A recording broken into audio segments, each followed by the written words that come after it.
আসসালামু আলাইকুম প্রিয় শিক্ষার্থী বন্ধুরা, আশা করি ভালো আছো। আজকে আমরা হাজির হয়েছি সপ্তম শ্রেণীর 2.3 এর 15 নাম্বার অঙ্ক নিয়ে। তো আমার প্রিয় শিক্ষার্থী সাদিমের বিশেষ অনুরোধে আজকের অঙ্কটা আমরা তোমাদের শেখানোর একটু চেষ্টা করছি। চলো দেখি অঙ্কটাতে কি বলছে। একটি কাজ ক ও খ একত্রে 16 দিনে, খ ও গ একত্রে 12 দিনে এবং ক ও গ একত্রে 20 দিনে করে।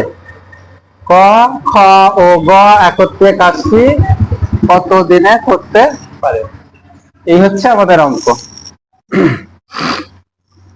তাহলে অঙ্কটা করার জন্য আমরা প্রথমে বেসিক্যালি যে ধারণাগুলো নিতে হবে আমাদের, সেটা হচ্ছে যে ক খ 16 দিনে যদি এক অংশ কাজ করে তাহলে একদিনে কতটুকু করে বের করব। খ গ একত্রে 12 দিনে যদি এক অংশ কাজ করে তাহলে আমরা দেখব তারা একদিনে কতটুকু কাজ করে। আর ক আর গ যদি একত্রে 20 দিনে কাজ করে তাহলে আমরা দেখব যে তারা একদিনে কতটুকু কাজ করে। এরপরে আমরা ক খ এবং গ কে যদি একত্রে একসাথে একদিন কাজ করাই তাহলে যতটুকু কাজ হবে তারপরে সেই অংশটুকু দিয়ে আমরা বের করতে যাব যে ক খ গ একত্রে কাজটি করলে কতদিন সময় লাগে। তাহলে চলো বন্ধুরা অঙ্কটা শুরু করা যাক। ধরি মোট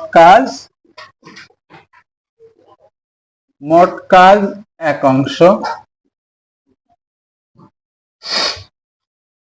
তাহলে আমরা লিখতে পারি যে ক যোগ খ অর্থাৎ ক খ একসাথে একত্রে এক অংশ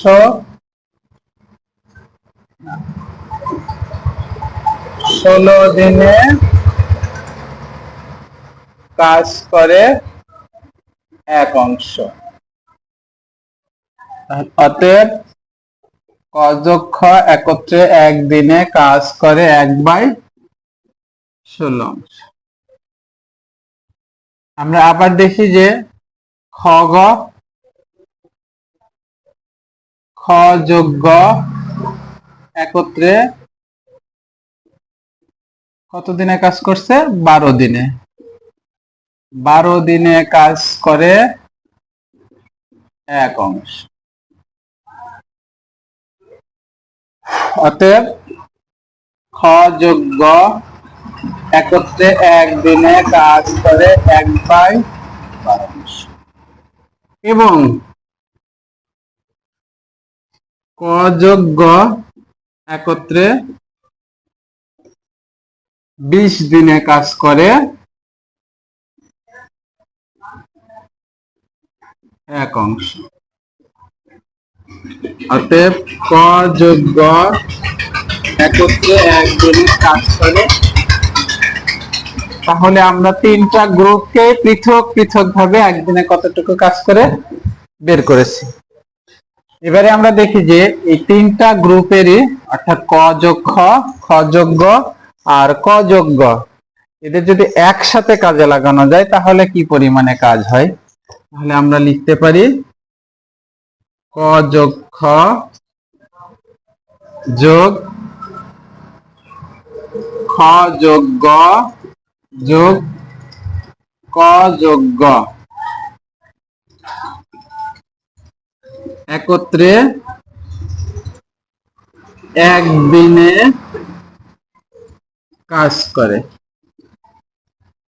1/16 যোগ 1/12 যোগ 1/20।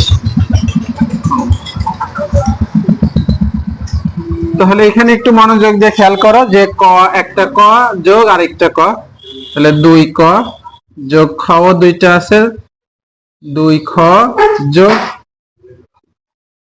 অর্থাৎ এই কাজটা পালাক্রমে করতে হলে ক 2 দিন কাজ করবে, খ 2 দিন কাজ করবে, গ অর্থাৎ ক একবার খ এর সাথে কাজ করছে একবার গ এর সাথে, একইভাবে খ একবার গ এর সাথে কাজ করছে একবার ক এর সাথে কাজ করছে, আবার গ সে একবার খ এর সাথে কাজ করছে একবার ক এর সাথে কাজ করছে।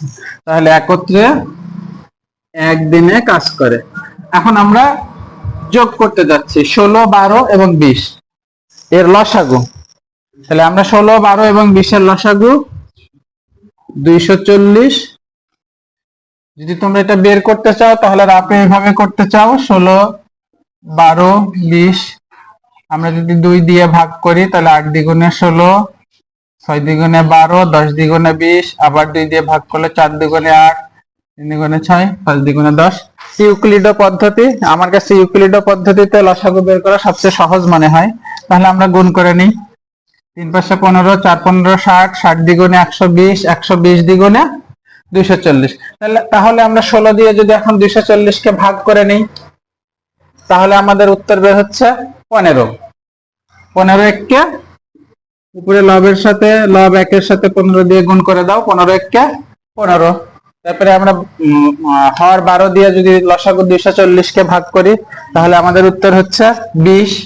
20 এককে 20 যোগ আবার আমরা 20 দিয়ে যদি 240 কে ভাগ করি তাহলে আমাদের উত্তর হচ্ছে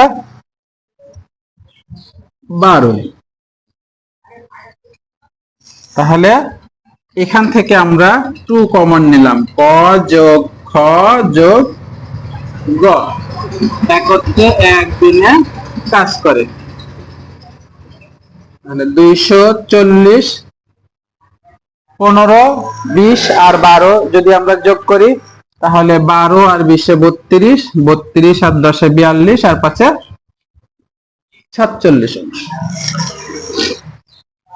তাহলে আমরা এখন যদি এই 2টা এই পাশে গুণ আছে, যদি শুধুমাত্র ক খ আর গ কে কাজে লাগাই, 2 বার করে কাজে না লাগিয়ে যদি একবার মাত্র কাজে লাগাই তাহলে এই 2 এখানে এসে ভাগ হয়ে যাবে। তাহলে অতএব ক যোগ খ যোগ গ একত্রে একদিনে কাজ করে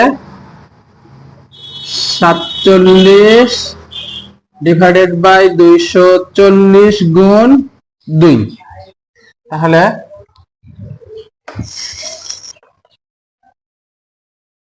এবার দেখা যাক যে অতএব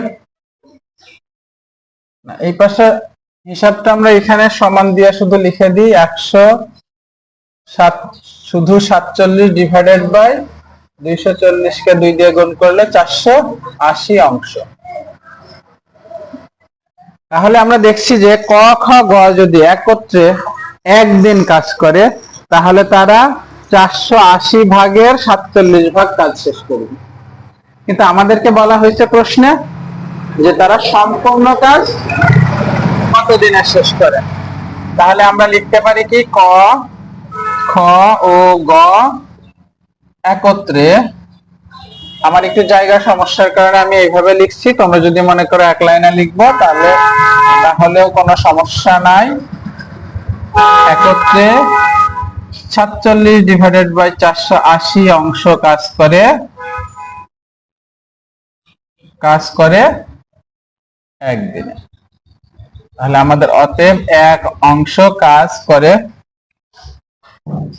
1 গুণ 480 ডিভাইডেড বাই 47। এই ক্ষেত্রে আমাদের যে অসুবিধাটা হয়, আমাদের যাদের গণিতে বেসিক একটু দুর্বল আছে তারা হয়তো অনেক সময় এই জায়গাটাতে কনফিউশন হয়। সেই কনফিউশনটা হচ্ছে যে স্যার এখানে 47 ডিভাইড বাই 480 অংশ কাজ করে একদিনে, তাহলে এক অংশ কাজ করলে এখানে কি হবে। এখন এই ক্ষেত্রে একটা বিষয় বোঝা দরকার, সেটা হচ্ছে যে এই 47 বাই 480 অংশ কাজটা এক অংশ কাজের থেকে অনেক ছোট। তো এক অংশ কাজ হওয়ার কারণে তো দিন বেশি লাগবে, এটা আমাকে বুঝতে হবে যে ঐকিক অঙ্কের নিয়মে কাজ যখন বেশি হয় তখন সময়ও বেশি লাগে। এখন এইখানে অসুবিধাটা হচ্ছে এই যে 47 ডিভাইড বাই 480 আছে, এই ভগ্নাংশটা হচ্ছে প্রকৃত ভগ্নাংশ। এখন আমরা যদি প্রকৃত ভগ্নাংশকে এখানে গুণ করি তাহলে মান আরো কমে যায়, কিন্তু আমরা ঐকিক অঙ্কের নিয়ম অনুযায়ী বুঝতে পারছি যে এক অংশ কাজ করতে হলে তাদেরকে শ্রম বেশি সময় দিতে হবে। তাহলে সেক্ষেত্রে আমরা এই প্রকৃত ভগ্নাংশ থাকার কারণে এটাকে ভাগ চিহ্ন, ভাগ হয়েছে সেটাকে গুণ চিহ্ন দিয়ে উল্টে দিয়েছি। তোমরা যদি আরেকটু বিস্তারিত করতে চাও তাহলে এভাবে লিখলেও কোনো অসুবিধা হয় না, যে 1 ভাগ 47 ডিভাইডেড বাই 480। এখন আমরা ভগ্নাংশের ভাগের নিয়ম জানি, ভাগ থাকলে গুণ চিহ্ন দিতে হয়, তারপরে কি উল্টে দিতে হয়,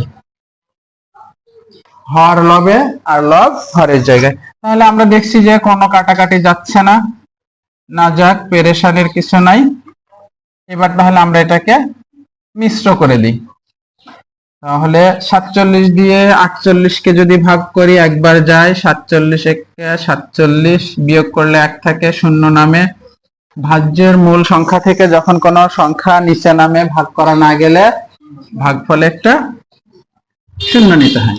তাহলে আমাদের অবস্থা কি দাঁড়াইলো, দেখো পূর্ণভাবে 10 হয়েছে, তাহলে 10 পূর্ণ, অর্থাৎ পুরোপুরি 10 দিন কাজ হবে। তারপরে আবার পরবর্তী দিনটাকে 47 ভাগ করে তার 10 অংশ কাজ করলে আমাদের কাজটি শেষ হয়ে যাবে। তো বন্ধুরা, এই ছিল আজকে সপ্তম শ্রেণীর 2.3 অনুশীলনীর 16 নম্বর অঙ্ক। তো তোমরা যদি এরকম ক্লাস 3 থেকে দশম শ্রেণী পর্যন্ত সাধারণ গণিত বইয়ের যে কোনো অধ্যায়ের যে কোনো অঙ্ক নিয়ে জানতে আগ্রহী হও, আমাদের কমেন্টে জানাও। আমরা সেই অঙ্কটা আশা করছি যতদূর সম্ভব হয় অত্যন্ত সহজ এবং সাবলীল ভাবে তোমাদের সামনে উপস্থাপন করব। ধন্যবাদ।